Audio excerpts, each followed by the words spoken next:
Hi, everyone, and welcome into the Rochester Press Box. Thank you for joining us. I'm Bill Pucko, along with my buddies. Tariq Spence, how you doing, man? Fresh new year. Looking forward to the playoffs in the NFL. Yeah, that's coming right up. And Pat Duffy, good to have you back. Thank you for having me. Fred? Yeah, but I love this jersey. Fred Smirlis, it's new. It's an authentic jersey from like 87 or 88. When I got it 2 weeks ago, still had the tags on it. They found it in an Arkansas warehouse that I got it on eBay. Wow. Is Smirlis on the wall? He's not, is he? I don't think so. No, it was an unceremonious end for Fred Smirlis in Buffalo. Remember, he was a little outspoken. Never went to a Super Bowl with him, left right before they went. I do remember him being on the radio, and he always referred to, was it Hank Bulla, as the brain cell. What is up with these players that leave the team before success? Tiki Barber's new in radio, too, and he left just before the Super Bowl for the Giants. You know, we talk about great Buffalo Bills. I mean, universally, Josh Allen is considered like the guy in that class. But it strikes me, you remember going into the 2018 draft, it was the quarterback draft. There were 5 first-rounders.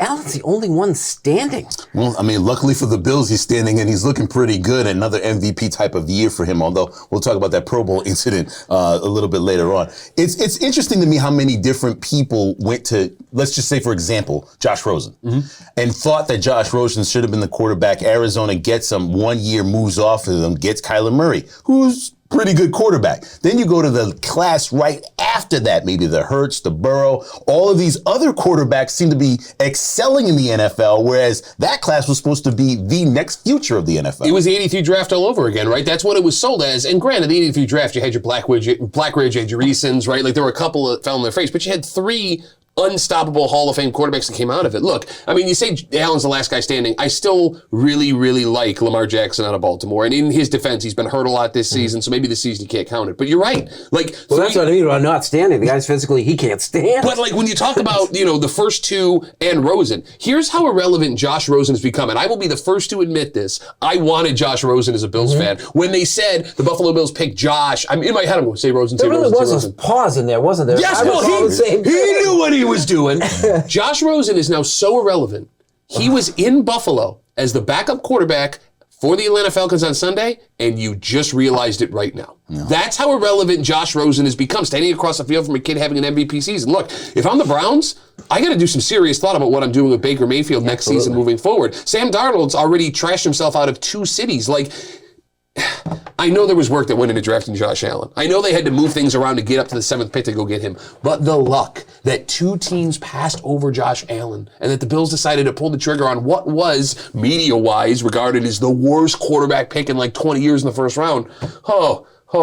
This is what 30 for 30s are built on right now. This is the exact story of what he's talking about as to why a team went or decided not to draft Josh Allen, and he landed with the Buffalo Bills, which just goes to show you how lucky the draft really is. But now you got to take care of him. I mean, you don't want to be the next RG3. I heard what I thought was a very disturbing story with some analyst, NFL analyst, interviewing Josh pre-TV game and stuff like this. And he told him, says, Josh, you got to take better care of yourself and stop taking these hits. Allen laughed at him. Yeah, I mean, look, the guy plays a certain way. And if it hurts him down the road, it hurts him down the road. But if you take that part out of Allen's game, is he Josh Allen anymore? Right? I mean, I think it's a chicken or an egg argument, right? But they're calling plays for that. That's what bothers me, are these designed runs. But see, here's the thing. I'm with you, right? I'm torn on this because when I see him pull the ball down and go, I get all butterfly excited because I know something great's going to happen. However, as soon as he gets near anybody else, I want to cry. I want to pull him into me. I want to hold him like a baby to make sure nobody hurts him. Enjoy the ride while it's here. Right? What else can you do? What else can you do? I'd rather have him for 12 years than 6. You can't protect him forever. And think about what he's been able to do for Western New York. I mean, literally every single game, I think every single Bills fan feels the same way about Josh Allen. Yet he gets popped really hard, he gets right back up. So the concerns that I had early on in his career, now Duffy starts to see and understand this. But now you start to see he's maybe a little bit more durable than we thought, which makes him an even more valuable player. Let's all knock on wood. I will say this. Bills fans deserve Josh Allen. Bills fans deserve to luck out in the 7th overall pick, and I'll put it this way. Ben Roethlisberger may play his last NFL game this weekend. The Bills drafted a quarterback in that draft with Ben Roethlisberger, J.P. Lossman. When's the last time you thought about J.P. Lossman? A guy who went in the first round with Roethlisberger Right? More often than we should. I'm just saying. When you wore his jersey on this show. That's my point. But after E.J. Manuel and Trent Edwards and J.P. Lossman, and how many years did we think we found the guy? It took 20 years, but you finally replaced Jim Kelly, and just enjoy it. Have fun. Be free, man. And I know Roethlisberger lasted, but there's a comparison to be made between Allen and Roethlisberger and how beat up Ben is at the end of his career. Well, the great thing of the comparison is their defenses. We know Big Ben was able to get the offense rolling and moving, and then that Pittsburgh defense was able to shut everybody down. Similarly to the Bills, if the Josh Allen can keep that offense moving, the Bills defense, you counted on all year. Give me two Super Bowls and a bad 2 last seasons with Josh Allen after 15 years. I'm fine with that. 15 years. 15 years. This is the Rochester Press Box. We'll talk the Buffalo Bills collectively next.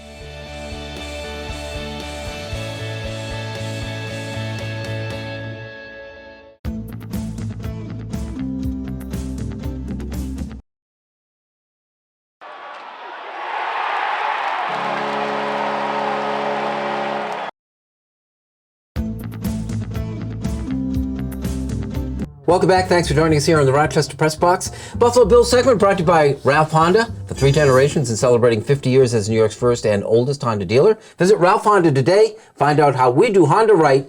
RalphHonda.com. Buffalo Bills this week. Big favorites against the New York Jets. I've been watching a couple other games. If Cincinnati loses, or it's not going to happen with New England.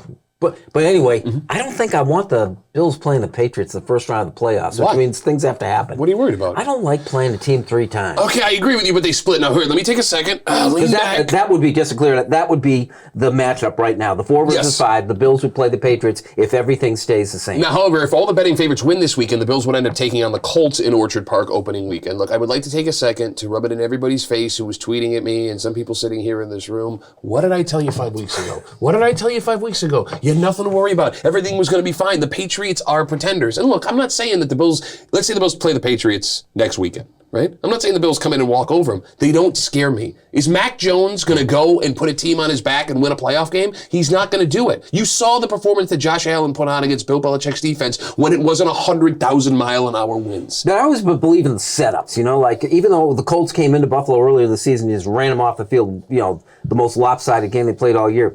I think I'd rather have Indy come back and try it again. Strictly based on matchups, I want New England. Now, if it ends up being Buffalo and Indianapolis, I'm not scared of Indianapolis. You're right. I think it was just one of those games where it was quicksand. Everything that could go wrong went wrong. I mean, you're an Isaiah McKenzie fumble away from, instead of being down 24-0, 24-3, whatever it was, you have the ball back looking to cut it to 1 score. Let me jump on what Bill's point is, and I think it's interesting. If you're the Buffalo Bills defense, you might want to see Indy again so that they don't do what Jonathan Taylor did last time to you again, and you're building a pride thing. The New England thing, you can't tell me you're going into this game, Duffy, with the fear of a little bit of the ghost coming back in a game where the money's on the line. Now, you're not going to play next week. You believe in ghosts? Do you believe in ghosts? No, ghosts aren't real. Okay. There are no such thing as ghosts. Tom Brady ain't there anymore. Bill Belichick is not the genius he thought he was, right? Because there was oh my God, we only threw the ball 3 times. Look what an amazing coach he is. Hey, look what happens when you got to roll the ball out there and play an actual football team. Not such a genius anymore, are you? If he's so brilliant, stop Josh Allen from completing 12-yard completions on 3rd and 10 5 times in the last 2 drives.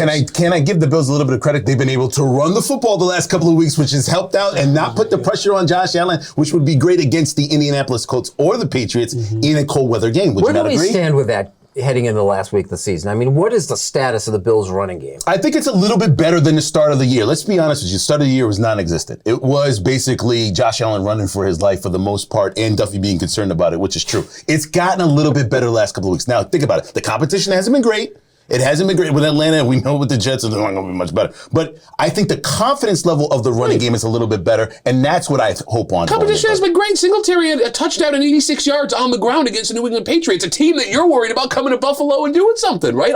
Look, they're not going to rely on their run game that is Devin Singletary. I'm not saying they have to rely on their run game. You got to have something.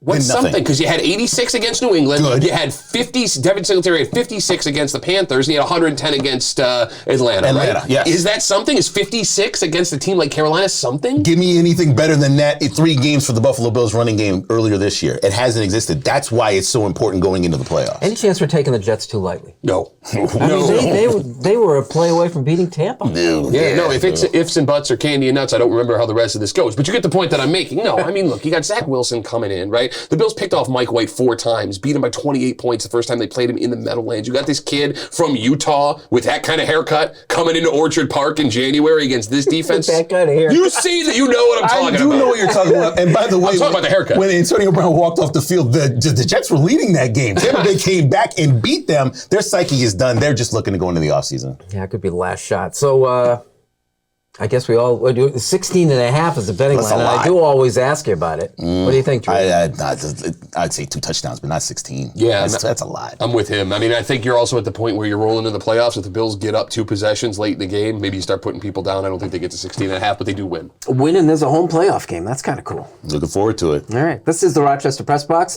The Buffalo Bills segment brought to you by Ralph Honda. And Like It or Not is next. Like a little engine.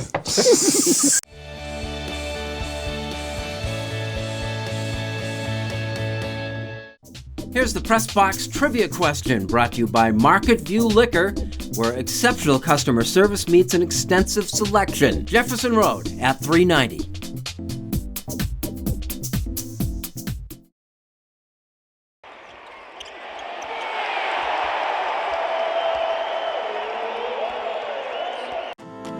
From travel to radio days to bloopers. Oh, and I have a special guest. You know Steve Hausman. He joins me on my next podcast at thegetawayguy.com. Here's the Press Box trivia answer brought to you by Market View Liquor, where exceptional customer service meets an extensive selection. Jefferson Road at 390.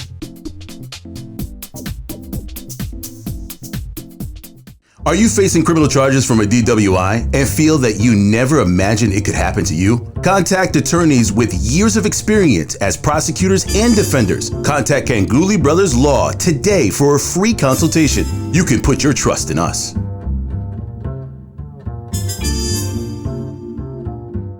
Hello, thanks for joining us, and welcome back to the Rochester Press Box. Like it or Not, brought to you by Ganguly Brothers Law. Attorneys with years of experience defending the accused don't go unprepared. Contact Ganguly Brothers Law today.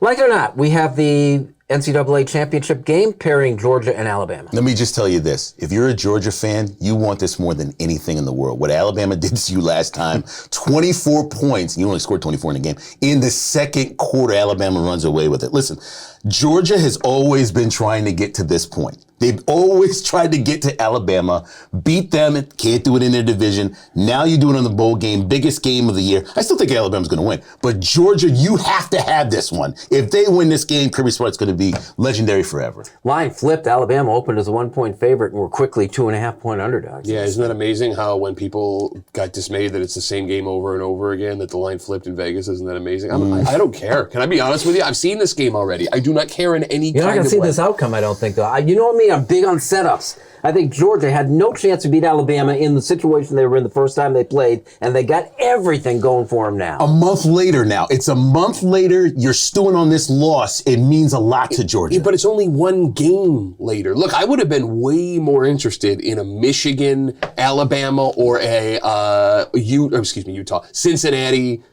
Georgia final. This one, I'll be honest with you, I'll pop it on, I'll have it on in the background, I'll just be making stupid jokes on Twitter the whole time.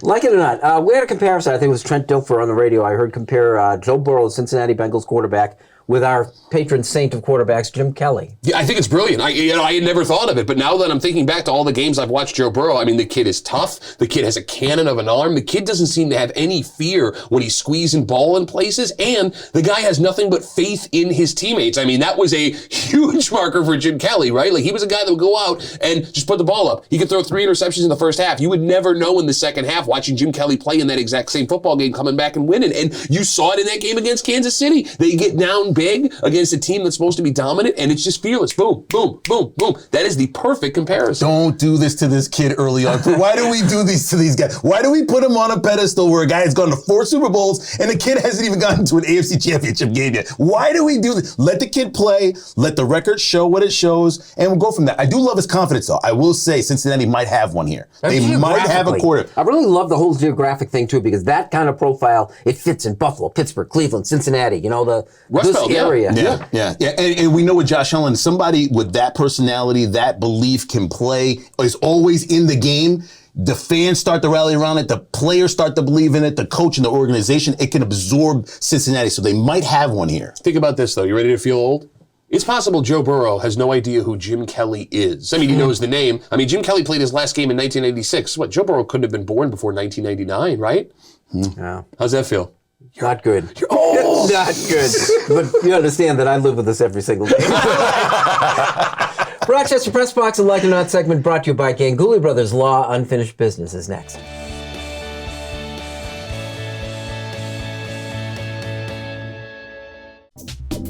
The Press Box Stat of the Week is being brought to you by McArdle's Restaurant in Fairport. McArdle's is open 7 days a week with dining available indoors and out, takeout and delivery. Come home to McArdle's.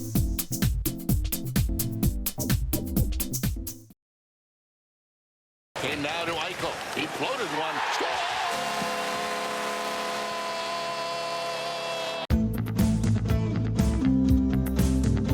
Welcome back. Thanks for joining us here on the Rochester Press Box. Time for Unfinished Business. As usual, let's Pat Duffy start. You can always tell someone who's looking to make sure they are the perfect person in every way. For example, this week it's going to be Tom Brady, because every scandal that he's hit with, he pulls back and goes, hey, I'm just a regular guy. Look, if you haven't seen it by now, I'm sure you have, Antonio Brown and the incident that happened at Giants Stadium or whatever, in the Meadowlands, last week against the Buccaneers. And there's something seriously wrong with that guy. I mean, I'm not a doctor, but I think we all have eyes here. We've known for a couple of years. The guy's not the best human being in the world, but he also shouldn't have been in the NFL. There's a reason why he's in the NFL. In fact, the last 2 jobs, there's a reason why he's in the NFL. It's Tom Brady. Tom Brady wanted him after the incidents that happened out in Oakland.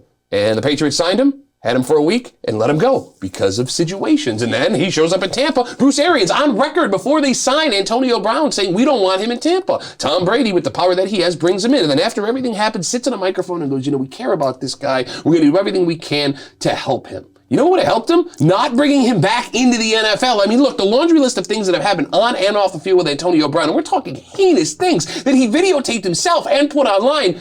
Terrible. That person should not have the privilege to play in the NFL, and the only reason he has the privilege to play in the NFL is because of what Tom Brady did. Don't sit here and pretend to be good guy. Hey, guys, look, I'm just looking out for this guy's well-being. If you were looking out for this guy's well-being, instead of trying to win more Super Bowl rings at the expense of his well-being, he wouldn't have been on your roster in the first place. When it comes to league MVPs, no matter what the sport, does it really matter if you like the person or whether they perform well on the field? For Aaron Rodgers, I guess there are a number of people in Chicago don't feel that he should be MVP because they feel he's quote unquote a jerk. Now listen, Aaron Rodgers got a lot of press during this regular season for his beliefs on COVID and a lot of press for the preseason before the season started with the Green Bay Packers. But he's had an all-stars type of year and an MVP candidate yet again. Now, Jonathan Taylor, I feel, should be MVP, but has had a less controversial sort of season. I believe either one of them would be fine. The question is whether or not we should be giving MVP to what people say and believe and their personality as to what they do on the field. Ask whoever won their fantasy league. Do you really care what Aaron Rodgers said off the field or the fact that he helped you win another fantasy football league? This is what sports has now come down to. The personality trumping whether or not the player performs well. I hate to see this be a popularity contest. We've already done it with the Pro Bowl selection and Josh Allen. John Madden reportedly watched the Christmas Day documentary on his life at home with his family, enjoyed it, and appreciated that so many people thought so highly of him. The Hall of Fame football coach, color commentator, and video game headliner died just 3 days later. Epilogues came fast, furious, and universally glowing about his life and the impact of this man. While John Madden was well past being that guy, he was a great example of people who don't come along very often. Multifaceted cultural icons who, for our purposes, had their roots in sports. One of life's great character builders. Individuals almost beyond reproach, whose lives are not defined by their number of followers. So who do we have left? I took the question to my PYP, the panel of younger people, which, by the way, includes everyone. It made for a great little debate. Reasonable cases were presented for Terry Bradshaw, Derek Jeter, Charles Barkley, LeBron James, and Michael Strahan, who lost points for working with Kelly Ripa. The winner by proclamation, however, was Peyton Manning, Hall of Fame quarterback, cultural icon, who remains relevant through the Manning cast, a guy who has somehow managed to be something to everyone. Peyton and the Manning family are said to be on the path to ownership of an NFL team. You put that on his resume and you really have something. The point is, As we continue our journey through time, there's always a line of succession. They say that we don't replace a guy like John Madden. The fact is, we already have. That is Unfinished Business. And Tariq, if you were like 30 years old, you'd appreciate it. I think the guy for me was Bill Bradley, the New York Knicks. Senator, presidential candidate. If he'd gotten elected, he had Princeton. He was... If you remember the life of Bradley, Scholar. you understand the whole thing. I came in on Madden, though, right with him and Pat Summerall and the Madden football game. So to see the documentary and go back a bit to see where it all started from was quite interesting. It was a fun discussion. You can use it on the show if you want. Oh, thank you very much. I appreciate that. Oh, you're very welcome. Hey, thank you for joining us on the Rochester Press Box, and we'll see you next week.